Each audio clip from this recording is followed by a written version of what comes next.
Good evening, everyone. It's me, Dr. Plague. Thanks for joining me tonight.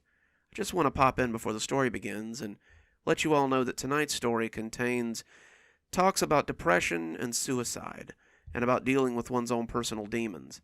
So, if that's something that might be triggering to you, you might want to give this story a pass. Might I suggest going and finding last week's story and just pretending that I put it out tonight? So, without further ado, here's Demons. Many of you reading this will think this is a story about the paranormal. You'll expect me to talk about rituals gone wrong or haunted houses, but this isn't a story about possessions or summons. This is a story about a demon.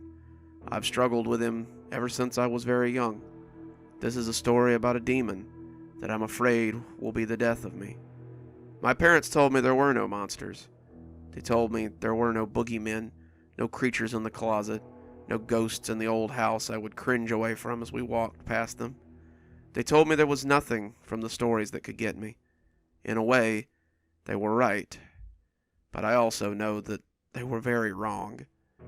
My demon was there when they used to fight about money. He'd whisper in my ear as they yelled at each other. He would talk to me as I sat in front of the TV, trying to drown them out. "They're fighting because of you. Their marriage is falling apart, and it's all your fault." He was there when they got a divorce. He sat in the courtroom as the judge officiated their separation. He whispered, "You're the reason they're unhappy." He was there when I was 6, my mom dropping me off at school for the first time. She walked me to class, smoothing my shirt and making sure I had everything I needed. She kissed me goodbye and told me that she loved me. But my demon whispered, "She's just telling you that so you won't cry. Why would she love you? Why would anyone love you?" My demon was there on the playground my first day of school. I thought about which kids I might play with. He would sit on my shoulder and whisper and claw at me as I looked at them. I would see a group of kids and think, that one has a Ninja Turtles t-shirt on. Maybe he'll be my friend. Or, that kid looks nice. They need a fourth for Foursquare. Maybe I could join them. But every time I'd take a step towards them, my demon would weave a picture in the air and show me just how they would hate me. Why would they want to be your friend? You're a weirdo. No one will ever be your friend. My demon was my only friend for a long time. My demon was there when I was 9 years old. It was Valentine's Day, and I had made a card for a girl I liked. Mom had helped me, and for the few minutes we spent making it, I hadn't heard my demon at all. I hadn't heard him as I put the card in a bright red envelope and put it in my backpack. He wasn't there when I saw her sitting at her desk in class and stood up to take it to her. But when I took that first step, I felt his claws and heard him whisper poisonous truths in my ear. "Throw that thing away. She won't want it any more than she'll want you. I told you, didn't I? No one will ever love you." When Mom asked if she liked it, I lied and said I must have lost it. He was there when I wrote the story in 5th grade. My teacher asked me to write it for a contest. The best story would receive a cash prize and admission into a summer writing program. She said she was sure I would win. My writing was very good, and I had a really good chance, but I knew I wouldn't win. The demon had told me my writing was bad, and I had finally learned that he was right. But this story was so good. I loved it. It made my spirit soar like nothing else ever had. It was the best thing I had ever... "It's shit! Everything you write is shit, and they will laugh at you if you turn it in." The teacher was disappointed when I told her I just couldn't come up with anything. I threw the story away and never wrote like that again. As I got older, my demon made friends, even if I couldn't. So, I guess I did too. Where once I had only one demon, I now had 2, or 3, or as many as 6 sometimes. My shoulders got heavier and heavier as the days went on, and they were all so loud that I almost couldn't stand it. They woke me up in the middle of the night.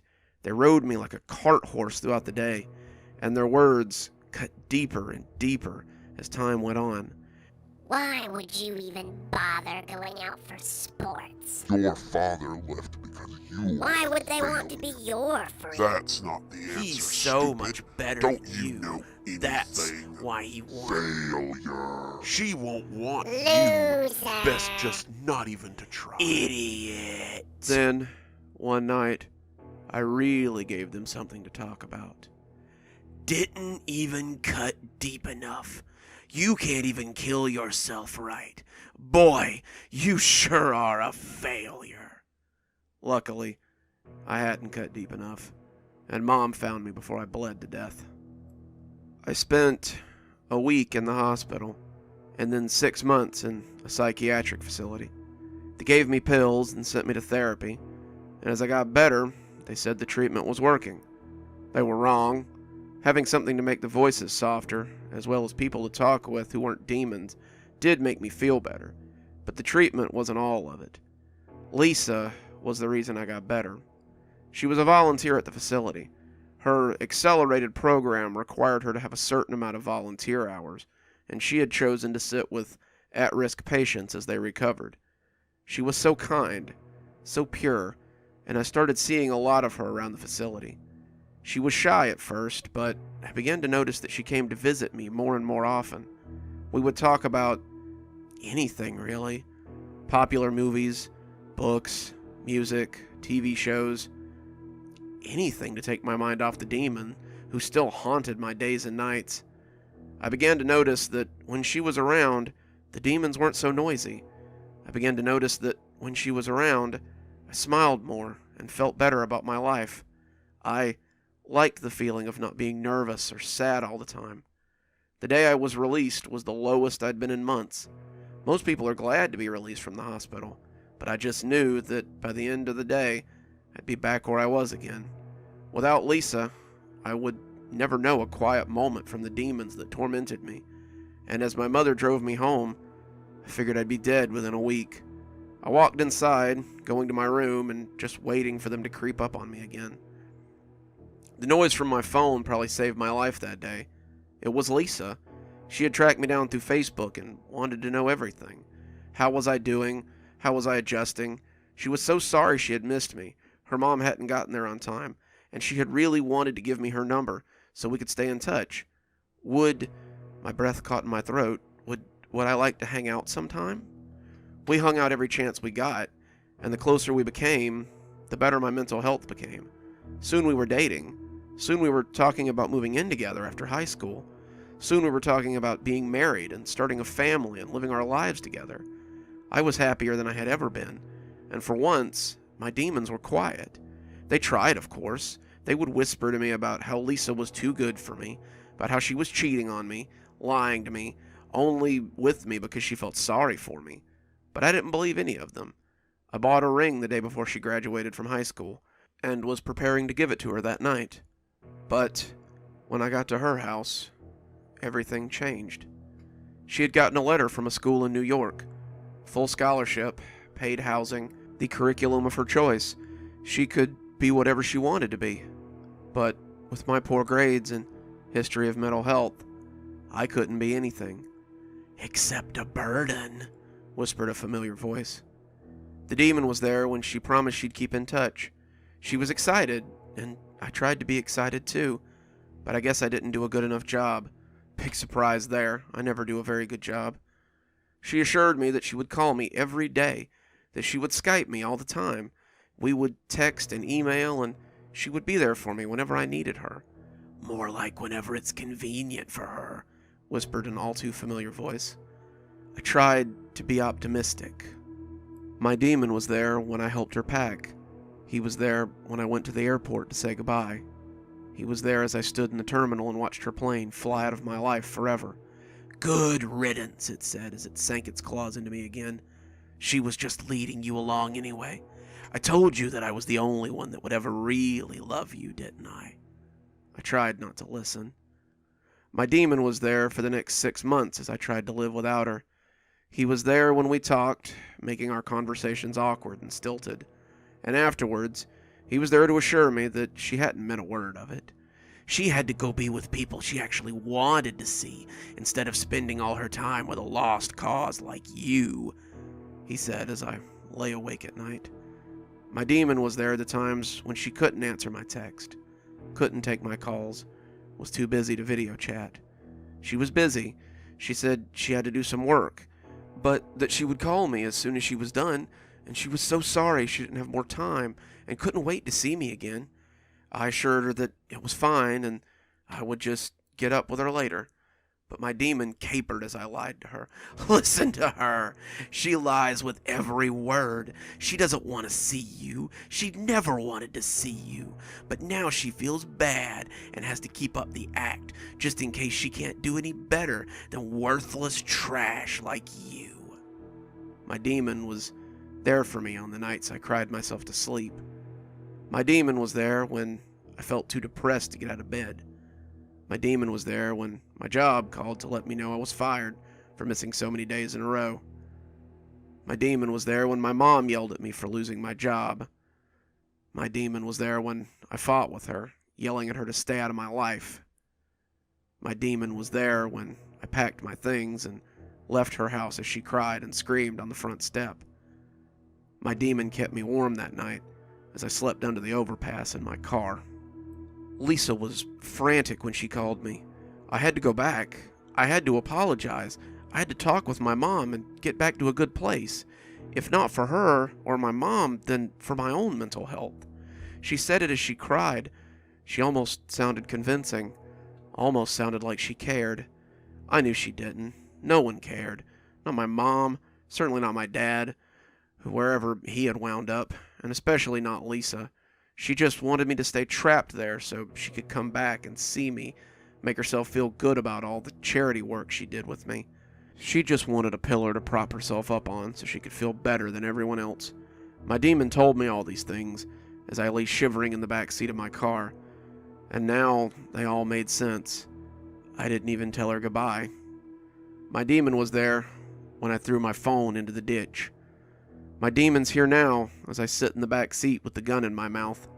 I got it from a guy who lives under the overpass too.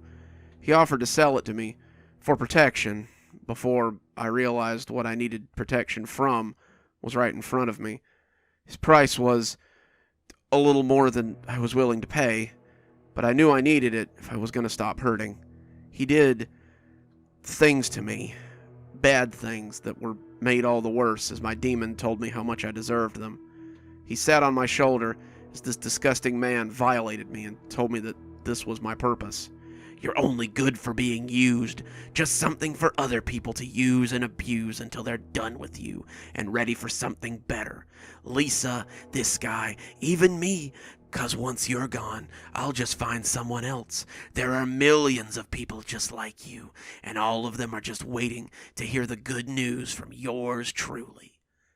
He's sitting here now as I contemplate the end. He's telling me I'm too weak to do it, too much of a coward. God forgive me. I hope he's right. In my other hand, I've got the ring box, the ring I bought 1,000,000 years ago when things were still good, and Lisa still loved me. She never loved me. Of course I know that now, but I believed she did, and that was just as good, right? I've never known love, never deserved it, so how would I know what it really feels like anyway? I look at the ring and remember her smile, her laugh, the way she made me feel, and I'm almost too weak to do what needs to be done. My demon is there when I pull the trigger. My demon is the last thing I see before it all fades to black. I doubt he'll be there when they find my body. Good evening, everyone. It's me, Dr. Plague. Thank you so much for joining me for tonight's story. I won't say I hope you enjoyed it, but I hope maybe it spoke to you a little bit. I'm sure it comes as no surprise, but I've struggled with depression myself. I think anyone that writes dark tales like these maybe has a little bit inside them somewhere. I just wanted to say that if any of you need help with that, there are always people out there you can talk to. Hell, you can talk to me. I'm always here if anyone needs to talk. Well, let's lighten it up a little bit and thank our sponsors. Thanks to Leslie Lou Riddle for being our Spooky Skeleton Tier contributor. Thanks, Leslie. We just couldn't do it without you. If you too would like to become one of our Spooky Skeleton tier contributors, come on down to Patreon. I'm sure we have a tier that'll suit you best.